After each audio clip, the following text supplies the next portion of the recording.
Now selection criteria for RAM we need to discuss.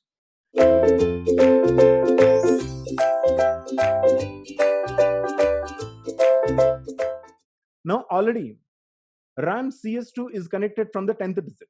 That means that whenever 10th digit is equal to a 0, whenever 10th digit is equal to a 0, okay, and this gets connected to CS2 of RAM, right? So one selection condition has been enabled. Again, selection condition I am writing, CS1 should be equal to 1, CS2 must be equal to 0.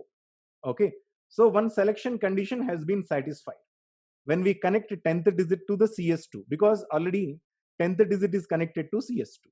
So RAM will get enabled. That means that ROM should get disabled. Obviously ROM will get disabled because this 10th digit inversion is connected to ROM's CS2, CS2 of ROM. So 10th digit is equal to a 0.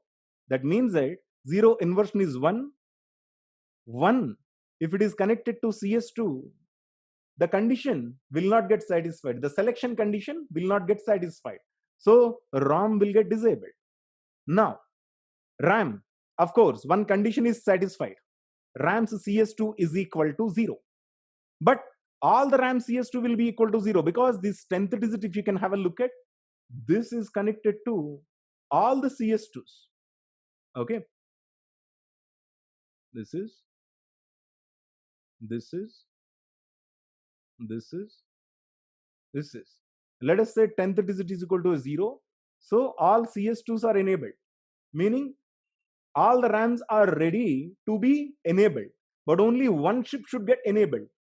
How do we going to define which RAM chip? Whenever 10th digit is equal to a 0, one of the RAM chips should get enabled, which is going to be decided by 9 and 8 digits, right? Whenever 9 and 8 digits, 0, 0, first RAM, 0, 1, second RAM,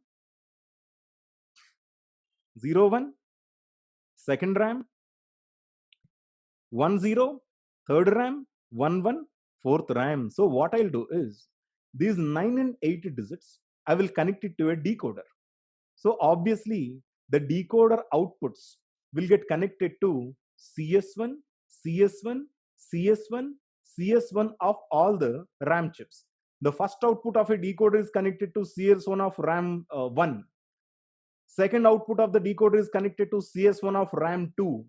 Third output is connected to CS1 of RAM 3.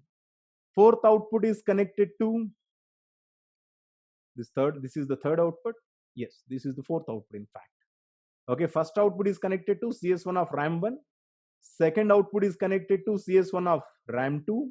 The third output is connected to CS1 of RAM 3. And the fourth output is connected to CS1 of RAM 4, which means that we did make an appropriate connections. Whenever it is 0, 0, 9 and 8 digits are 0, 0, this will get enabled, right? Okay, so CS1 is equal to 1, CS2 is already 0 because CS2 has been taken from 10th digit. RAM will get selected only when 10th digit is equal to a 0. So CS1 is equal to 1, CS2 is equal to 0, which means that RAM 1 will get selected. Otherwise, if it is 0, 1, then second RAM will get selected. CS1 will be equal to 1, CS2 is already 0. So likewise, one of the RAM chips or ROM chips will get appropriately selected. Okay, you just urge you people to draw this block diagram clearly on a paper and have this connection by yourself.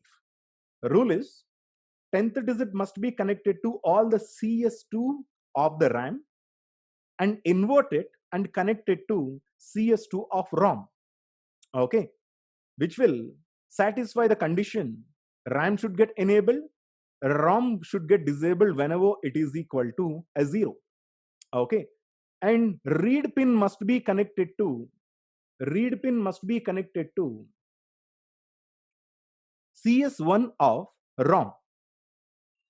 Okay, and you connect 9 and 8 to a decoder. outputs of the decoder must be connected to all the CS1s of each and every RAM. Okay, and obviously read and write lines of each and every RAM should be connected to the system read and write and lines which are in the bus system. Obviously, data bus must be connected to the data lines of all the RAM and ROM. Likewise, we can realize the logic that has been defined in the memory address mapping exactly getting reflected in selecting the proper module, corresponding module, whenever desired lines are enabled. This is the thing with memory connections to the CPU. Okay, so once again, I ask you people to draw these connections very clearly so that it will be made crystal clear and easier for you guys. Okay,